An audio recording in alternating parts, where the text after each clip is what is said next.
सबको जय मसीह की। परमेश्वर का धन्यवाद हो सुंदर समय के लिए एक बार फिर से जो प्रभु ने हम सभी के जीवन में दिया कि हम लोग फिर से एक बार परमेश्वर के वचन से मनन करने पाएँ। और आज मैं आपके सामने एक विषय को रखना चाहता हूँ।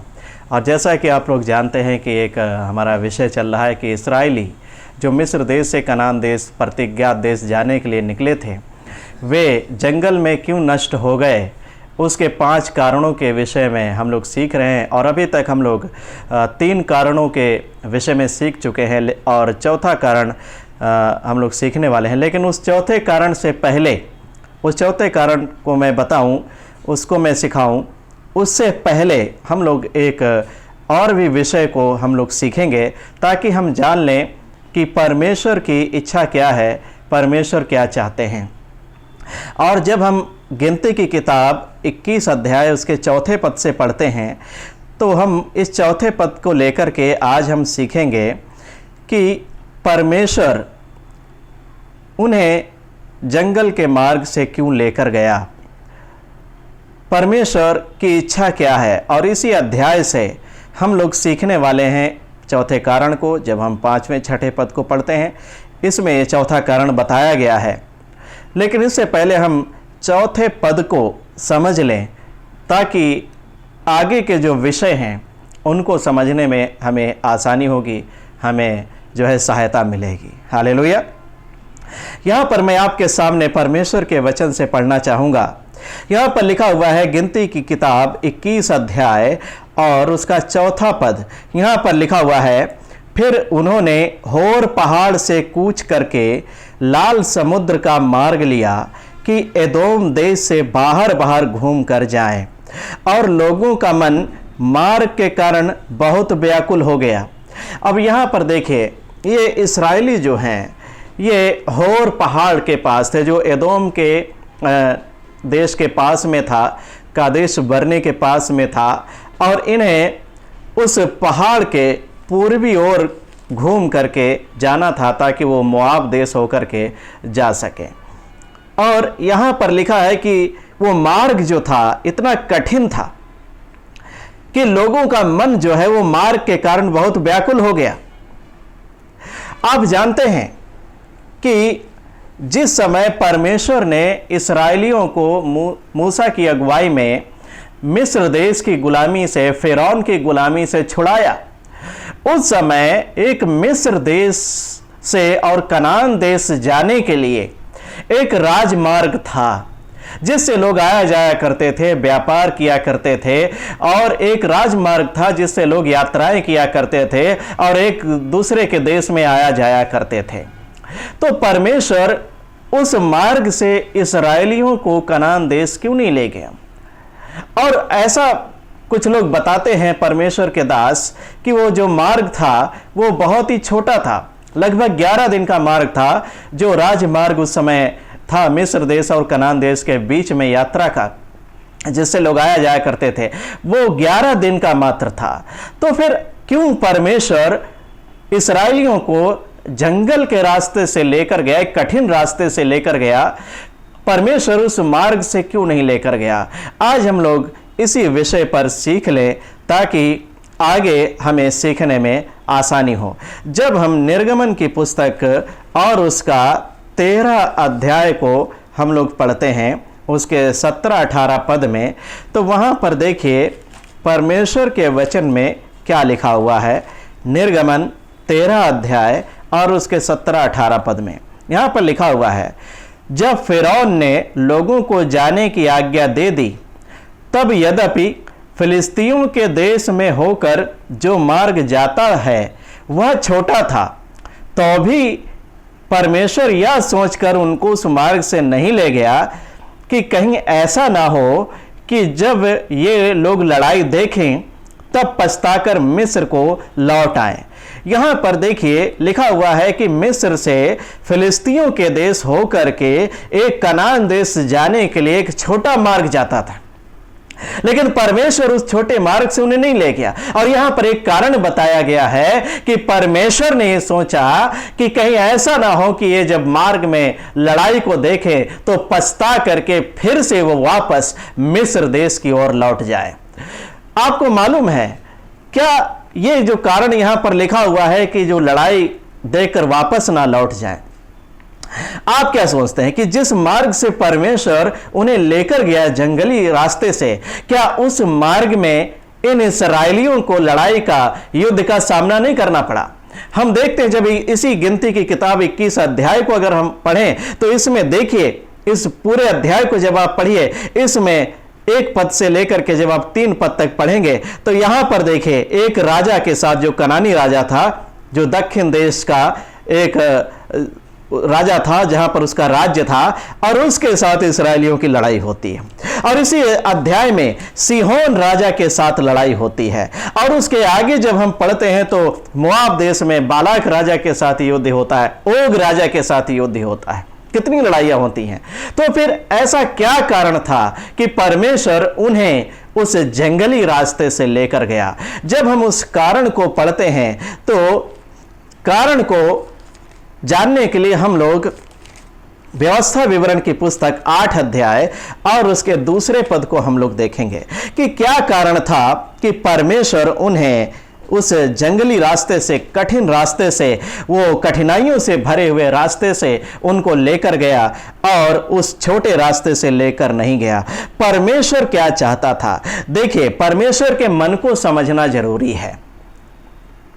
कई बार हम जब इन वचनों को पढ़ते हैं, कई बार लोगों के मन में संदेह, शक पैदा होता है और लोग सवाल मन में आता है कि परमेश्वर ने आखिर ऐसा क्यों किया? परमेश्वर के पीछे उसकी मनसा क्या, उसका मन क्या है, उसको समझना जरूरी है। परमेश्वर चाहता क्या है, उसको समझना जरूरी है। अब जैसे उत्पत्ति की किताब हम पढ़ते हैं 6 अध्याय में, 5-6 अध्याय में, जहां पर परमेश्वर ने जब ये ठान लिया कि जल प्रलय के द्वारा सारी पृथ्वी को, सब प्राणियों को नष्ट कर डालेगा, तो वहां पर क्या लिखा हुआ है? परमेश्वर ने जब मनुष्य की बुराई को देखा कि वो धरती पर बढ़ गई है, तो लिखा है कि वह मन में अति खेदित हुआ। परमेश्वर के मन को समझना जरूरी है। परमेश्वर क्या चाहता है उसको समझना जरूरी है। कई बार हमारी सोचने और समझने से कई बार लगता है कि हमारे साथ गलत हो रहा है, लेकिन उसके पीछे परमेश्वर क्या चाहता है, इस बात को समझ लेना जरूरी है। बुरे विचार करने से पहले यह समझ लो, परमेश्वर के मन को जान लो कि परमेश्वर आखिर इसके पीछे क्या चाहता है।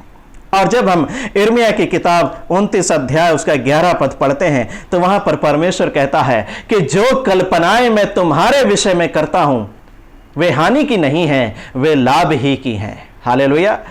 जो परमेश्वर, जिसने हमें बनाया और रचा, जिसने हमें पाप और शैतान की गुलामी से छुड़ाया, वो परमेश्वर जो दयालु, अनुग्रहकारी, अति करुणामय, पवित्र है, वो परमेश्वर जो दया का धनी है, वो कभी भी अपनी संतानों के लिए कभी भी बुरी युक्तियां नहीं निकालता, कभी भी बुरी कल्पनाएं नहीं करता। हमारे देखने में कई बार लगता है कि ये बुरा हो गया, ये गलत हो गया, लेकिन परमेश्वर के मन को उसके पीछे समझो कि परमेश्वर क्या चाहता है। हालेलुया।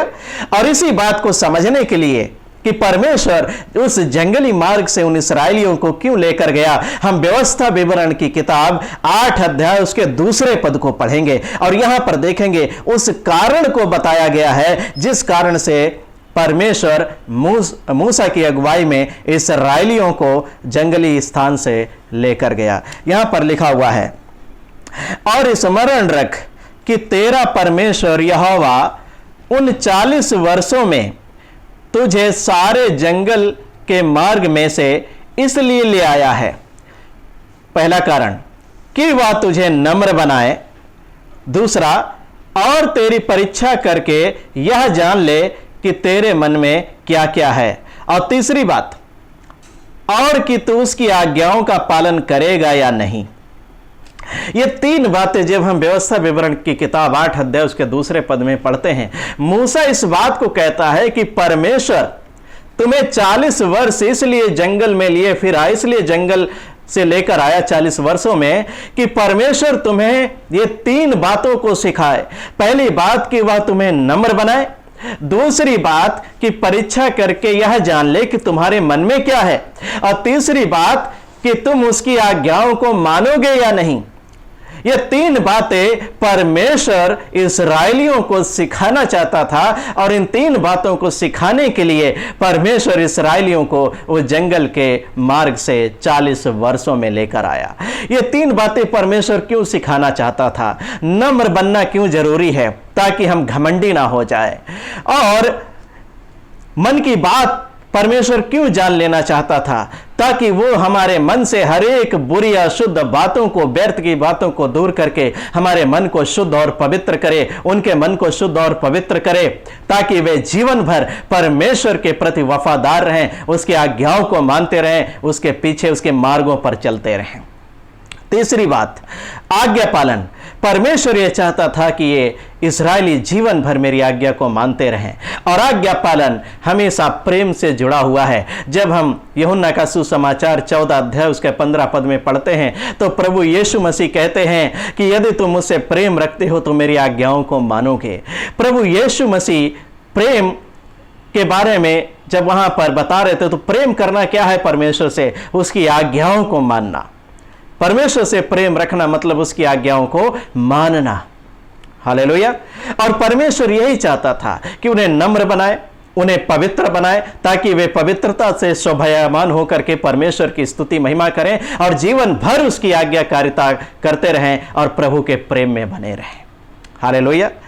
ये 3 बातें सिखाने के लिए परमेश्वर इस्राएलियों को जंगल से निकाल कर लेकर आया। और आप जानते हैं कि इन 3 बातों को सीखने के लिए इस्राएलियों को कितना समय लगा? 40 वर्ष। ये 3 बातें सीखने के लिए उन्हें 40 वर्ष लगे। उन्हें एक कठिन, एक कड़ी ट्रेनिंग से गुजरना पड़ा, तब जाके 40 वर्ष बाद इन 3 बातों को सीख पाए। उनके मन नम्र हुए, उनके मन शुद्ध हुए, वे परमेश्वर की आज्ञा को मानने के लिए तैयार होने पाए।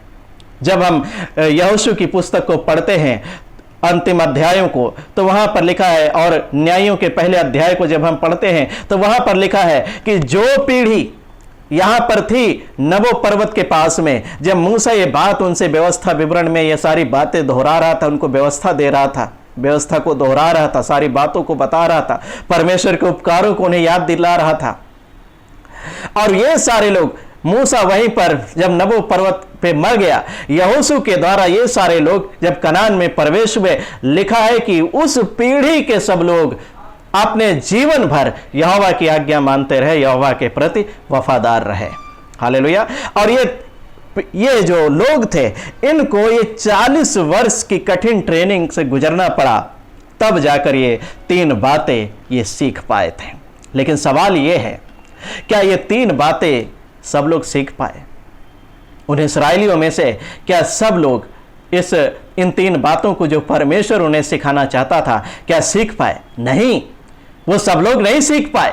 और इसीलिए तो 6 लाख से ज्यादा लोग जंगल में नष्ट हो गए। जब गिनती की किताब 14 अध्याय पढ़ते हैं तो परमेश्वर ने वहां पर क्या कहा इनसे, जब मूसा ने उस कनान देश में भेदियों को भेजा था, जब वो भेदिए वापस आए, यहोशू और कालेब को छोड़ करके बाकी 10 लोगों ने उस देश को बुरा कहा, तुच्छ जाना, जिसे परमेश्वर ने उन्हें देने का वायदा किया था। और परमेश्वर ने वहीं पर ठान लिया, जब वो उस देश को तुच्छ जानकर मिस्र देश में लौट जाना चाहते थे, उस गुलामी में लौट जाना चाहते थे, परमेश्वर ने वहीं पर ठान लिया कि जितनों ने उसके विरोध में पाप किया है, वे सब जो 20 वर्ष की आयु से लेकर ऊपर के गिने गए थे, वे सब उसी जंगल में मर मिटेंगे 40 वर्षों में, जब तक उनके शव जो हैं सड़ ना जाए, गल ना जाए। इसलिए ये 3 बातें वे सारे इस्राएली लोग जो मिस्र देश से निकले थे, वो सब इन 3 बातों को नहीं सीख पाए। वो परमेश्वर के मन को, उसकी मंशा को नहीं समझ पाए। वे अपने हठीले मन पर बने रहे, वे अपनी कठोरता को उन्होंने नहीं छोड़ा, उन्होंने अपने पापों को, कुकर्मों को नहीं छोड़ा, परमेश्वर की आज्ञाओं के अधीन नहीं हुए, परमेश्वर की इच्छाओं पर नहीं चले, परमेश्वर की बात को नहीं माना। इसलिए अपनी कठोरता, अपने पापों के कारण वे जंगल में ही मर मिटे, वे ढेर हो गए। और इन 3 बातों को वे सारे इस्राएली लोग नहीं सीख पाए। इन 40 वर्षों में बहुत सारे लोग जो मूसा की अगुवाई में मिस्र देश से निकले थे, उनको सीखने के लिए 40 वर्ष लगे, लेकिन इन 40 वर्षों में वे बहुत बार असफल हुए परमेश्वर की इच्छा को पूरी करने में, परमेश्वर की बात मानने में, उसकी आज्ञा मानने के लिए वो बहुत बार असफल हुए। जैसे कि एक बच्चा जब अपनी मां के गर्भ से पैदा होता है, संसार में आता है, वो पैदा होते ही उठ करके दौड़ने नहीं लगता, चलने नहीं लगता, उठ करके सारे काम करने नहीं लगता। वो धीरे धीरे एक प्रोसेस से गुजरना पड़ता है और तब जाके कहीं वो धीरे धीरे खड़ा होना सीखता है। घुटनों के बल पहले चलता है, फिर खड़ा होना धीरे धीरे सीखता है। कई बार गिरता है, धीरे धीरे कदम आगे बढ़ाना शुरू करता है, गिरता है, और तब गिरते उठते क्या होता है, वो एक दिन ऐसा आता है कि वो अच्छे से चलना सीख जाता है, दौड़ना सीख जाता है। आत्मिक जीवन में एक मसीही के साथ ऐसा ही होता है। जब हम मसीह के पास आते हैं, प्रभु यीशु मसीह पर विश्वास करते हैं, तो हम एकदम से आते ही, प्रभु के पास आते ही एकदम से हम पवित्र जीवन नहीं जीने लगते, एकदम से हम शुद्ध और पवित्र नहीं हो जाते, एकदम से ही हम सब आज्ञाओं को मानना नहीं सीख लेते, एकदम से हमारे जीवन में नम्रता और दीनता नहीं आ जाती, एकदम से कुछ भी नहीं हो सकता है। इन सारी बातों को एक मसीही धीरे धीरे सीखता है। जिस रीति से एक बच्चा जो मां के गर्भ से पैदा होता है, वो धीरे धीरे सारी बातों को सीखता है, चलना सीखता है, वैसे ही एक मसीही भी, बेशक आप 20 साल के हैं, आप एक जवान हैं, आप 50 साल के हैं, आप किसी भी आयु में प्रभु के पास आए, जिस दिन आपने प्रभु के पास आए, जब आपका नया जन्म हुआ, उस दिन जब प्रभु के घराने में आप जन्मे, उस दिन से लेकर के आप समझ लीजिए, उस दिन आपका प्रभु के घर में जन्म हुआ। आप एक दिन के बच्चे हो जिस दिन आपका नया जन्म होता है। और एक दिन का बच्चा कुछ भी नहीं कर सकता, वो धीरे धीरे सारी बातों को सीखता है। मसीही जीवन में ऐसा ही होता है। जब कोई विश्वासी नया जन्म पाता है, जिस दिन उसका नया जन्म होता है, उस दिन से वो परमेश्वर के सारी बातों को धीरे धीरे सीखना शुरू करता है, जैसे कि एक बच्चा धीरे धीरे सारी बातों को सीखता है। ये इस्राएलियों को 40 वर्ष ये 3 बातें सीखने के लिए लगा। 40 वर्षों में ये सारी बातें सीख पाए, उन्हें कठिन ट्रेनिंग से गुजरना पड़ा, और तब जाके वो परमेश्वर के योग्य हो पाए। परमेश्वर की मनसा क्या थी उस कठिन मार्ग से उनको गुजारने की? परमेश्वर ये 3 बातें उन्हें सिखाना चाहता था। उसके मन को समझना जरूरी है, उसकी कल्पनाओं को जो भली और सिद्ध है उनको समझना जरूरी है। कोई भी व्यक्ति एकदम से सफल नहीं हो जाता, मसीह में आते ही सफल नहीं हो जाता, वो एकदम से ही मसीह के योग्य नहीं बन जाता। धीरे धीरे कई बार गिरते हैं लोग, उठते हैं, पाप में गिर जाते हैं, लेकिन गिर के पड़ा ही नहीं रहना है, फिर से पश्चाताप करना है, उठना है और मसीह की आज्ञाओं को मानकर उसके पीछे चलना है। पतरस प्रभु यीशु मसीह के पीछे 3 साल चला, प्रभु के साथ रहा, आश्चर्य कर्म देखे, सामर्थ के कार्य देखे, लेकिन फिर भी वो पूरी रीति से उसका जीवन नहीं बदला। गतसमनी के बगीचे में जब प्रभु यीशु मसीह को वो सैनिक जब पकड़ने आए, उसने अपनी तलवार निकाल करके महायाजक के दास के कान को काट दिया। प्रभु ने वहां पर उसे डांटा। उसी पतरस ने उसी दिन 3 बार प्रभु यीशु मसीह का इनकार किया। वो असफल हुआ, वो गिरा, और जब गिरा तब रोया, पछताया, पश्चाताप किया। प्रभु ने उसे क्षमा किया, फिर से मौका दिया, खड़ा किया। और पतरस इस बात को अपने जीवन भर कभी नहीं भूला। जब वो अपने अंतिम दिनों में, जब वो मरने पर था, जब लोगों ने उसे पकड़ लिया और लोगों ने कहा कि इसे इसके प्रभु के समान क्रूस पर चढ़ा करके, लटका करके मार डालो, पतरस ने इस बात को कहा कि मैं इस योग्य नहीं हूं कि अपने प्रभु के समान मर सकूं, क्योंकि मैंने उसका 3 बार इनकार किया था, इसलिए मुझे उल्टा लटका करके मार दो। पतरस ने इतनी महान सेवकाई किया, लेकिन जीवन भर इस बात को नहीं भूला कि उसने मसीह का 3 बार इनकार किया था।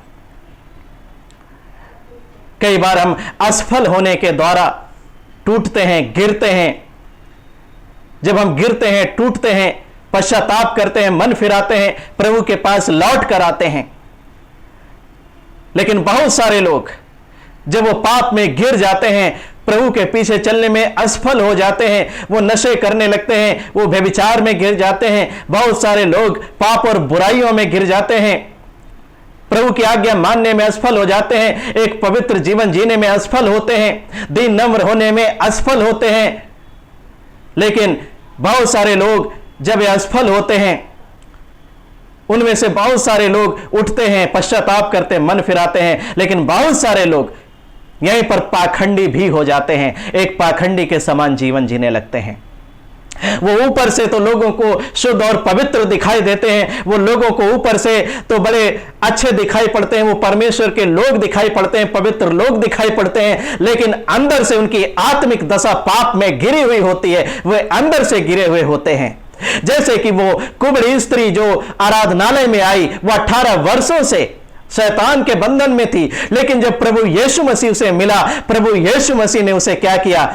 दुष्ट आत्मा से छुटकारा दिया और उसके जो कुबड़पन था उससे प्रभु ने उसे चंगा किया और वो सीधी खड़ी हो गई। उसी रीति से आज लोग ऊपर से तो चलते हुए सीधे दिखाई पड़ते हैं, बाहर से बड़े पवित्र दिखाई पड़ते हैं, बाहर से बड़े शुद्ध दिखाई पड़ते हैं, बाहर से परमेश्वर के लोग दिखाई पड़ते हैं, लेकिन अंदर से वो पाप में, बुराइयों में, बुरे विचारों में, अशुद्धता में, लालच में, तमाम प्रकार की गंदगी में गिरे हुए होते हैं। एक फरीसियों के समान पाखंडी जीवन जी रहे हैं, जो ऊपर से लोगों को पवित्र दिखाई देते थे, सफेद वस्त्र पहनते थे, लेकिन प्रभु यीशु मसीह ने उन्हें कहा कि चूना फिरी हुई कब्र। इस बात को समझ लीजिए, यदि आप गिरे हैं, असफल हुए हैं, चिंता मत करिए। प्रभु चाहता है कि आप मन फिराओ। उड़ाव पुत्र पिता से दूर हो गया, पाप में गिर गया, लेकिन जब वो पछताया, उसने एक निर्णय किया कि मैं पिता के पास लौट कर जाऊंगा और उससे कहूंगा कि मैंने तेरे विरोध में, स्वर्ग के विरोध में पाप किया है। और उस उड़ाव पुत्र ने वैसा ही किया। और क्या हुआ? जब उस पिता ने दूर से अपने बेटे को आते हुए देखा, उस पिता ने दौड़ करके उस अपने बेटे को गले से लगा लिया। हालेलुया। कई बार हम असफल होते हैं प्रभु के पीछे चलने में, उसकी आज्ञाएं मानने में, उसके सामने सिद्ध और पवित्र जीवन जीने में हम असफल हो जाते हैं, उसके मार्ग पर चलने में हम असफल हो जाते हैं, ये 3 बातें सीखने में हम असफल हो जाते हैं। और कई बार ये असफलता ही हमारे जीवन को, हमारे कठोर मन को तोड़ देती है। और जब कोई व्यक्ति असफल होता है, उनकी जिम्मेवारी क्या है कि वे जीवन भर याद रखें कि वो प्रभु के पीछे चलने में असफल हुए हैं, प्रभु की बात मानने में असफल हुए हैं, ताकि उनका मन घमंड से ना भर जाए, कहीं वे घमंडी ना हो जाए। पतरस इस बात को जीवन भर नहीं भूला। उसने सेवा किया, प्रचार किया, लोगों को बचाया, आश्चर्य कर्म किए, मुर्दे को भी जिंदा किया जब आप प्रेतों के काम में पड़ते हैं। लेकिन पतरस इस बात को कभी नहीं भूला। ये सब काम कर रहा था प्रभु का काम, लेकिन कभी इस बात को नहीं भूला कि मैंने प्रभु का इनकार किया था। इस बात को आप कभी मत भूलो कि हम असफल हुए हैं। आप पश्चाताप करो, आप मन फिराओ, फिर से चलो प्रभु के मार्ग में, लेकिन हमेशा इस बात को याद रखो कि आप असफल हुए हो और किस लिए। और यही तो है वो दीनता का रहस्य। जब आप असफल होते हो, आपका मन टूटता है, आपको ये जीवन भर याद रहना चाहिए कि मैं प्रभु के पीछे चलने में असफल हुआ हूं, उसकी बात मानने में असफल हुआ हूं, ताकि ये बात जब आपके अंदर बनी रहेगी, आप दीन नम्र रहोगे, आपको घमंड नहीं होगा। आप घमंडी मत बनो। कई बार असफलताओं के द्वारा प्रभु हमें तोड़ता है, हमारे कठोर मनों को तोड़ता है। पतरस जो तलवार चलाने वाला था, कैसे टूटा? जब प्रभु का इनकार किया, असफल हुआ, प्रभु ने तोड़ दिया उसे, पवित्र आत्मा ने तोड़ दिया उसे। पतरस इस बात को कभी नहीं भूला। हमारे जीवन में भी कई बार ऐसा ही होता है। जब हम मसीह के पीछे उसके मार्ग में चल रहे हैं, तो हमारे जीवन में कई बार कठिनाइयां आती हैं, हमारे जीवन में बीमारियां आ जाती हैं, हमारे बिजनेस में नुकसान होने लगता है, नौकरी छूट जाती है, एक्सीडेंट हो जाता है, अस्पताल में भर्ती होने पड़ता है, हड्डी टूट जाती है, तमाम प्रकार से चारों तरफ से कई बार हानि उठानी पड़ती है, विरोधी खड़े हो जाते हैं, कठिनाइयों का सामना करना पड़ता है। और तब कई बार लोगों के मन में आता है कि हम तो प्रभु यीशु मसीह के लोग हैं, हम तो प्रभु यीशु मसीह के पीछे चल रहे थे, हम सब कुछ कर रहे हैं, हम दान भी दे रहे हैं, हम दशमांश भी दे रहे हैं, लगातार संगति भी कर रहे हैं, हम फिर भी और सब कुछ हम प्रभु के लिए, जैसा प्रभु ने वचन में कहा वैसा हम सब कुछ कर रहे हैं, हम प्रभु की बात मान रहे, आज्ञा मान रहे हैं, फिर हमारे जीवन में ऐसा क्यों हो रहा है? हम क्यों असफल हो रहे हैं? हमारा हानि क्यों बिजनेस में हो रही है? क्यों नौकरी छूट गई? क्यों एक्सीडेंट हो गया? क्यों बीमारी आ गई? क्यों जीवन में गड़बड़ी हो गई? क्यों ये विरोधी खड़े हो गए? कई बार जब ऐसी परिस्थितियां हमारे जीवन में, जिनके विषय में कभी हम कल्पना नहीं करते हैं, जिनके बारे में कभी हम सोचते नहीं हैं, वो विपरीत परिस्थितियां जो हमारे सोचने और समझने से बाहर हैं, जब वो हमारे जीवन में उत्पन्न हो जाती हैं, तब हम सोच नहीं पाते हैं। कई बार होता है कि हम सोचने लगते हैं कि ऐसा क्यों हो रहा है, और प्रभु पर हम संदेह करने लगते हैं, शक करने लगते हैं कि प्रभु ऐसा क्यों हो रहा है। हमारे मन में सवाल खड़े हो जाते हैं, हम सोचने लगते हैं यीशु मसीह हमारे साथ है, फिर हमें प्रभु ने क्यों नहीं बचाया, प्रभु ने हमें क्यों इससे नहीं छुड़ाया। बहुत सारे सवाल हमारे मन में आ जाते हैं। क्यों दुर्घटना हो गई? क्यों एक्सीडेंट हो गया? क्यों बीमारी आ गई? आप इन सारी विपरीत परिस्थितियों को, जो बुरी परिस्थितियां आपके जीवन में उत्पन्न हुई, उनको देख करके आप परेशान हो जाते हैं, लेकिन यह भूल जाते हैं कि परमेश्वर इसके पीछे क्या सिखाना चाहता है। परमेश्वर के सिखाने का तरीका क्या है, वो कैसे हमें सिखाएगा सारी बातों को, कैसे हमें दीन बनाएगा, कैसे हमें नम्र बनाएगा, कैसे हमारे मन को शुद्ध और पवित्र करेगा, कैसे वो अपना आज्ञा पालन करना हमें सिखाएगा। परमेश्वर के तरीके को, उसके मन को समझ लेना जरूरी है।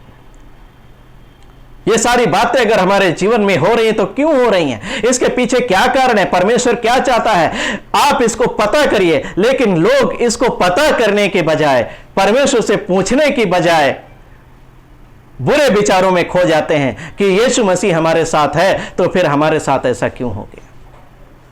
आप ये भूल जाते हो कि परमेश्वर उसके पीछे आपको कुछ सिखाना चाहता है।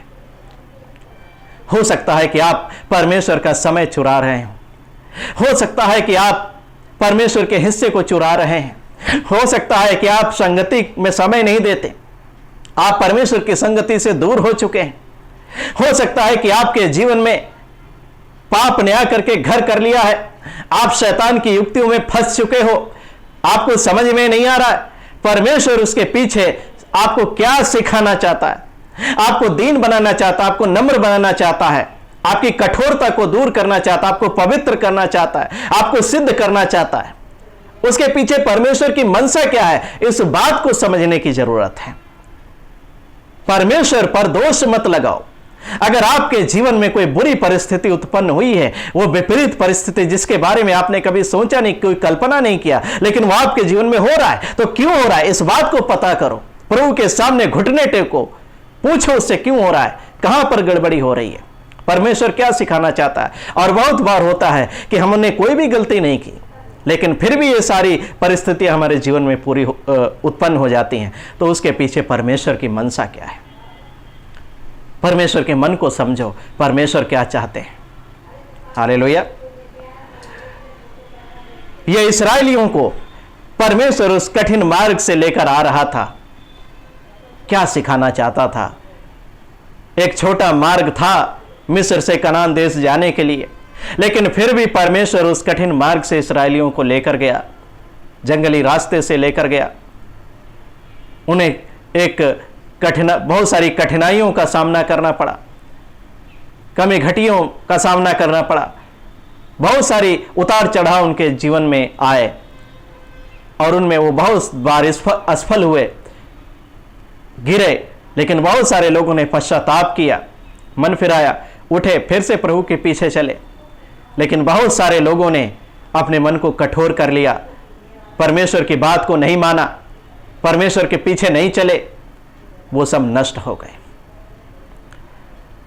जब हम गिनती 21 अध्याय उसके चौथे पद को आज हम सीख रहे हैं कि वो कठिन मार्ग जिसमें लोग चल रहे थे, होर पहाड़ के चारों ओर पूरब की ओर घूम घूम करके जा रहे थे, बार बार घूम कर जा रहे थे, और लिखा है कि लोगों का मन मार्ग के कारण व्याकुल हो गया। परमेश्वर ऐसे कठिन मार्ग से उन्हें क्यों लेकर गया? ये 3 बातें सिखाने के लिए कि वह हमें नम्र बनाए, हमारे मन को शुद्ध करे और आज्ञा पालन करना सिखाए। हमारे जीवन में भी जब कठिनाइयाँ, जब बुरी परिस्थितियाँ, विपरीत परिस्थितियाँ हमारे जीवन में आती हैं, बीमारी आती हैं, हानि होती है, परेशान मत हो, चिंता मत करो, परमेश्वर आपके साथ है। ये मत सोचो कि उसने हमें छोड़ दिया, उसने छोड़ा नहीं, बस उस आग की भट्टी में थोड़े समय के लिए आपको डालकर बस वो तपाना चाहता है, आपको निखारना चाहता है, आपके जीवन को और भी शुद्ध पवित्र करना चाहता है। यदि आप कहीं पर कोई गलती कर रहे हैं तो उसको प्रभु सिखाना चाह रहा है कि आप उससे अलग हो जाओ। आपके जीवन में कहीं पर गड़बड़ी हो रही तो परमेश्वर कई बार, जब आप उसकी वचन की नहीं सुनते हो, तो परमेश्वर कई बार ऐसी परिस्थितियों के द्वारा हमें सिखाता है। यह परमेश्वर के सिखाने का तरीका है। हालेलुया। लेकिन याद रखो, जो कुछ भी परमेश्वर हमारे लिए करता है वो भले के लिए ही करता है। उसकी कल्पनाएं हमारी भलाई के लिए, हमारे लाभ के लिए हैं, हानि के लिए नहीं। इसलिए चिंता मत करो। उन इस्राएलियों के समान हम भी एक कठिन मार्ग पर हैं, एक कठिन यात्रा में हैं। कठिनाइयाँ आएंगी, उतार चढ़ाव आएंगे, लेकिन हिम्मत मत हारो, साहस मत छोड़ो, हियाव मत छोड़ो। प्रभु यीशु मसीह के वायदे को याद रखो। वो कहता है कि मैं संसार के अंत तक, तुम्हारे जीवन के अंत तक मैं तुम्हारे संग हूँ। हालेलुया। इसीलिए मन फिराओ, प्रभु के पास लौट आओ और प्रभु के मन को समझो कि प्रभु क्या चाहता है, वो हमें क्या सिखाना चाहता है। वो हमारा पिता हमारे लिए बुरी नहीं परंतु हमारी भलाई की ही कल्पनाएं करता है, इच्छा करता है। हालेलुया। सबको जय मसीह की। प्रभु आप सभी को इस वचन के द्वारा, इस संदेश के द्वारा आशीष दे। हालेलुया।